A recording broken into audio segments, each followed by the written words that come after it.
90% des gens qui veulent changer échouent dans les 30 premiers jours. Et ça, c'est pas une question de discipline, c'est pas une question de motivation, c'est une question de méthode. Et surtout, une question d'honnêteté avec soi-même.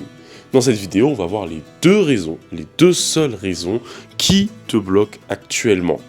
Et la deuxième, c'est une de celles que personne n'ose dire, parce que personne n'ose dire les termes dans ce métier, oui, je le dis. Donc pour commencer, on va voir ensemble pourquoi vouloir tout changer en même temps, c'est évidemment une mauvaise idée. Ensuite, on va voir ce qui te bloque réellement et la vérité gênante que tu essaies d'éviter. Et enfin, on verra comment sortir de ce cercle vicieux. Ça vous va ? Ça vous va. Allez, on y va. Bon, première erreur qu'on fait tous et que j'ai moi-même faite, c'est qu'on veut tout changer en même temps. Alimentation, sport, sortir plus souvent, travailler plus, on essaie de faire tout ça en même temps, on veut tout de suite, en même temps, et forcément, on se crame en même pas 2 semaines. T'as l'impression de stagner, t'es frustré, et du coup, tu abandonnes. Pourquoi ? Bah simplement parce que notre énergie, qu'elle soit mentale ou physique, est limitée. Ce qui fait que on doit hiérarchiser. Tu ne peux pas tout faire en une journée, c'est impossible. Tu as trop de contraintes, qu'elles soient matérielles, temporelles et énergétiques. Ton énergie mentale et émotionnelle, c'est comme une batterie ou un réservoir de voiture. Il faut que tu l'entretiennes et que tu fasses aussi les bonnes choses pour le recharger quand tu en as besoin. Une étude de la London College University le confirme, il faut en moyenne 66 jours pour acquérir et ancrer une habitude. Pas 2, pas 3, une. Si tu arrives à faire une habitude, à acquérir une habitude tous les 66 jours, on va arrondir à 3 mois, et bah tu peux faire 4 nouvelles habitudes par an. Et en 4 nouvelles habitudes par an, tu peux littéralement changer ta vie. Je vais te le prouver maintenant. Imagine, tu veux faire du sport. Ok, premier mois, tu t'habitues à faire du sport. Tu touches pas à ta nutrition, tu touches à rien. Juste, tu fais du sport, tu t'entraînes. Tu t'habitues à aller à la salle pendant 66 jours, pendant 3 mois. Tu vas à la salle, ou tu fais ton footing, peu importe ce que tu as choisi, tu vois. Au bout de 3 mois, tu le fais sans effort. Donc, tu as de l'énergie pour pouvoir toucher à ton alimentation. Donc là, on est au 2e trimestre. 2e trimestre, tu commences à manger sain. Donc là, tu fais du sport et tu manges sain. Pareil, 66 jours, tu t'habitues, ça ne demande plus d'effort, ça... T'as ton roulement, tu sais ce que tu prends globalement, tu as ton nouveau régime, voilà. Toi, t'as fait du sport et tu manges bien. Déjà, tu fais plus que 90% des gens. Puis tu vois, en juste une demi-année, t'as déjà commencé à changer ta vie et à être en bonne santé, tu vois. Ça, c'est juste pour l'exemple. Et oui, c'est simple. Et oui, sûrement plein d'autres coachs te l'ont déjà dit. C'est simple, mais personne ne le fait. Pourquoi personne ne le fait ? Parce que ça demande une certaine dose d'humilité. Ça demande de descendre de son piédestal et de se dire « Je ne suis pas Batman, je ne suis pas Superman, je ne suis qu'un être humain qui a du temps et des lacunes. Et par conséquent, je ne vais pas tout faire en même temps. » Ça demande de se gérer soi-même, ça demande d'accepter qu'on n'est pas capable de tout faire. Et du coup, de dire, je vais faire un truc, prendre 1 heure pour réfléchir à c'est quoi le truc que je veux changer qui est le plus important pour toi. D'ailleurs, je te conseille de le faire, de mettre sur pause et de prendre 1 heure pour réfléchir et te dire, c'est quoi le truc que je veux changer absolument dans ma vie. Donc, mets-moi en commentaire, c'est quoi la chose absolument que tu veux changer cette année et déjà, tu auras déjà ton point de départ. Mais bon, ça, c'est l'amuse-bouche, ça, c'est les trucs que tous les coachs disent. Passons au truc pertinent. Parce que la méthode, c'est que 30% du problème. En vérité, tu peux prendre n'importe quelle méthode, elle va te donner des résultats plus ou moins long terme, plus ou moins court terme. Non. 70% de ton problème, il se trouve là-dedans. Il se trouve entre tes 2 oreilles, dans ta caboche. Ok, partie 2, on en vient à la vraie raison de ton blocage. La raison que les autres coachs n'osent pas te dire parce que c'est mauvais pour leur marketing. Et ça tient en une phrase. T'es prêt ? La vérité, c'est que tu te mens à toi-même. T'énerve pas tout de suite, je vais t'expliquer. Tu te mens à toi-même parce qu'il y a une partie de toi, de ta psyché, de ton comportement, que tu n'acceptes pas, que tu refuses parfois même de voir. Et c'est pas ta faute, c'est pas conscient, c'est pas volontaire, c'est simplement que ton cerveau est câblé comme ça. Ton cerveau, il est programmé, il est construit pour survivre. Il n'est pas programmé pour faire de toi la meilleure personne possible pour les autres. Il n'est pas programmé pour faire de toi une bonne personne. Il est programmé pour emmagasiner un maximum de stratégies différentes qui te permettent, une, d'économiser ton énergie, et de 2, de survivre et d'accaparer plus de ressources. Et le truc, c'est ce qu'on voit bien dans notre société capitaliste, c'est que être une bonne personne, ça rend souvent les 2 premiers trucs plus compliqués. On a plein de mécanismes qui jouent contre nous. Biais de cohérence, biais de confirmation, rationalisation. Tout ça, ça te convainc et ça te conforte dans ta zone de confort, d'où le nom, et ça te conforte dans l'idée que tu as toujours raison et par conséquent jamais tort. Et vu que le cerveau fainéant comme il aime bien penser de manière binaire, si j'ai raison, ça veut dire que tu as tort, et si tu as raison, ça veut dire que j'ai tort. Or, la réalité est bien plus complexe que ça, mais c'est pas le sujet de la vidéo. Ok, ça c'est la théorie, vous allez me dire, mais en pratique, concrètement, ça donne quoi ? Concrètement, ça fait que si je te demande là, tout de suite, de me dire qu'est-ce qui te motive ? Pourquoi tu veux changer ? Qu'est-ce qui fait que tu veux changer ? Tu vas sûrement me répondre des trucs du style « Je veux aider mon prochain. Je veux sauver le monde. Je veux être aligné avec moi-même. » Et tout ça, c'est peut-être vrai, à un certain niveau. Je dis pas le contraire, je te connais pas, je sais pas ce que tu penses. Ce dont je suis quasiment sûr, c'est que c'est pas ça qui te motive en ton fort intérieur. Ça te fait plaisir, c'est un truc genre, oh ouais, c'est pas mal, en plus j'aide mon prochain et tout, mais c'est la cerise sur le gâteau. Moi, ce que je pense, c'est que le gâteau, il est basé sur une motivation beaucoup plus obscure, beaucoup plus sombre, beaucoup plus inavouable. Parfois même à la limite de l'immoralité. Ça veut pas dire que vous êtes des mauvaises personnes, attention, c'est pas ce que je suis en train de dire, ça veut dire qu'on a tous des motivations inavouables. Pour prendre mon exemple personnel, pourquoi j'ai fondé mon entreprise, c'est débile, tu vas te foutre de moi, mais c'est simplement parce que j'en avais marre de déposer des CV partout.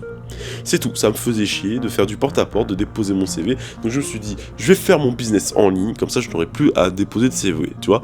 Ça fait pas de moi une bonne personne, mais c'est pas quelque chose que je peux avouer comme ça. Donc voilà, ça c'est un exemple. Donc je pense que il y a beaucoup de gens, les gens qui font des grandes choses, c'est des gens qui ont accepté ce côté-là, le côté j'ai des objectifs, j'ai des motivations qui sont inavouables. Pour les hommes, et je m'y connais parce que non seulement j'en côtoie pas mal, mais en plus j'en suis un, je pense qu'une motivation non avouable, c'est la quête pure de statut, de pouvoir, notamment pour séduire et attirer plus de femmes. Et donc, est-ce que je sors cette théorie de mes fesses ? Non. Je me base notamment sur les écrits de Carl Jung, qui a théorisé, tu en as sûrement entendu parler, le concept d'ombre. L'ombre, pour ceux qui ne connaissent pas, c'est justement tout ce qu'on va renfermer au fond de nous et qui n'est pas accepté socialement. Généralement, ça a beaucoup attrait à la violence, l'agressivité et la sexualité. Tout ça, vu que ce n'est pas accepté socialement, vu que c'est inhibé, nos règles, nos lois sont là pour inhiber cette partie de nous, on l'enfouit inconsciemment pour paraître plus lisse, plus acceptable au sein du groupe et de la société. Sauf que ce que Carl Jung nous dit, c'est que c'est pas parce qu'on enfouit le truc qu'elle disparaît. Et vu qu'elle disparaît pas, elle influe toujours sur certains des comportements, voire même pour les plus frustrés d'entre nous et les névrosés, ça nous fait péter les plombs et faire des actions qu'on n'aurait jamais fait autrement. Donc au-delà de l'exemple que j'ai déjà cité, on peut prendre l'exemple de l'entrepreneur qui veut réussir, qui veut avoir plus d'argent, plus de statut, pour faire regretter à son ex de l'avoir largué salement pendant son adolescence. Ça peut donner aussi, je veux créer mon entreprise et gagner en richesse pour ne plus avoir à déposer de CV. Ça c'est moi. Ou aussi, je veux monter en statut pour être regardé différemment.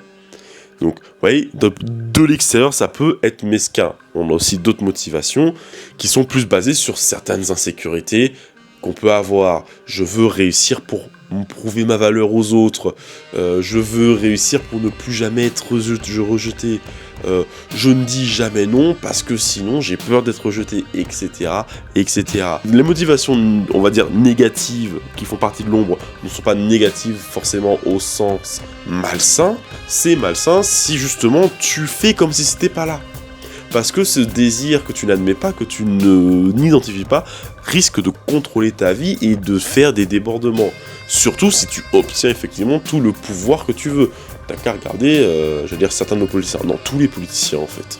T'as qu'à les regarder et tu vois à quel point une ombre mal gérée peut faire des dommages. Et encore ça, c'est quand tu réussis à atteindre ton but. La vérité, c'est que pour la plupart des gens, les gens lambda comme nous, qui n'ont pas forcément énormément de réseaux, qui n'ont pas fait toutes les écoles de pistonnage, etc., c'est qu'on se retrouve bloqué parce que on arrive forcément ça demande plus d'efforts et on arrive à un stade où notre ombre nous sabote. Du coup, ça nous limite parce qu'on rejette une partie de nous. Donc pour simplifier, tu n'avances pas parce que tu as débranché ton moteur principal. Et attention, évidemment, je ne conseille pas aux gens de devenir méchants. Je ne fais pas une ode à la connardise, bien évidemment.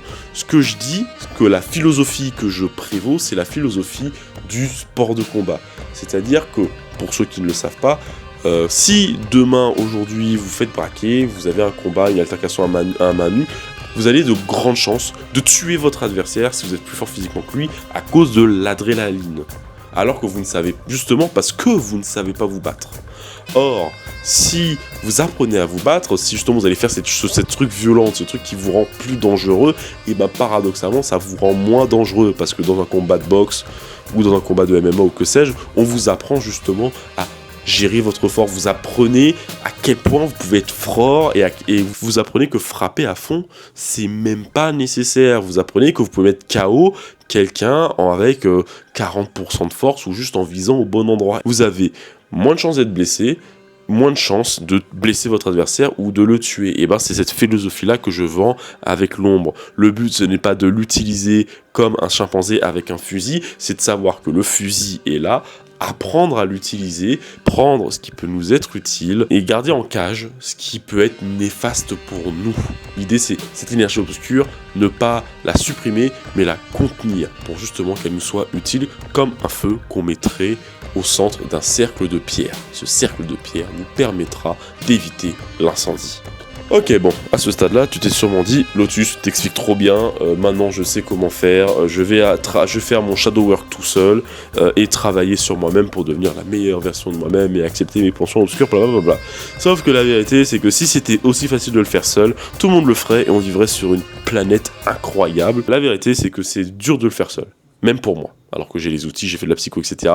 C'est très dur de le faire seul, simplement parce que ça te demande de contrecarrer, de slalomer entre tous les circuits que ton cerveau a mis en place depuis des milliers d'années pour te convaincre que tu as raison. Le plus simple, généralement, c'est simplement d'avoir quelqu'un à qui discuter et qui te pose des questions. Et tu peux pas en parler forcément à tes proches parce que tu as peur que tes proches te jugent, tu as peur que ça impacte ton cercle social. Donc pour faire ce travail correctement, il te faut non seulement quelqu'un de compétent, mais quelqu'un qui arrive à t'isoler dans le bon sens du terme, donc t'isoler de toute distraction, qui t'est dédié et que tu sais qu'il ne te jugera pas et surtout qu'il n'aura pas peur de te confronter, qu'il n'aura pas peur de te dire la vérité en face et de te mettre face à tes contradictions. Pour tous ceux qui n'ont pas une personne comme ça dans l'entourage, j'ai réouvert mon lien de coaching, mon calendrier, pour ceux qui souhaiteraient prendre des rendez-vous. Le premier appel est totalement gratuit, c'est simplement pour identifier votre problème et pour clarifier les choses avec vous. Et après, vous avez le choix de savoir est-ce que vous voulez continuer avec moi au-delà de cette séance ou non.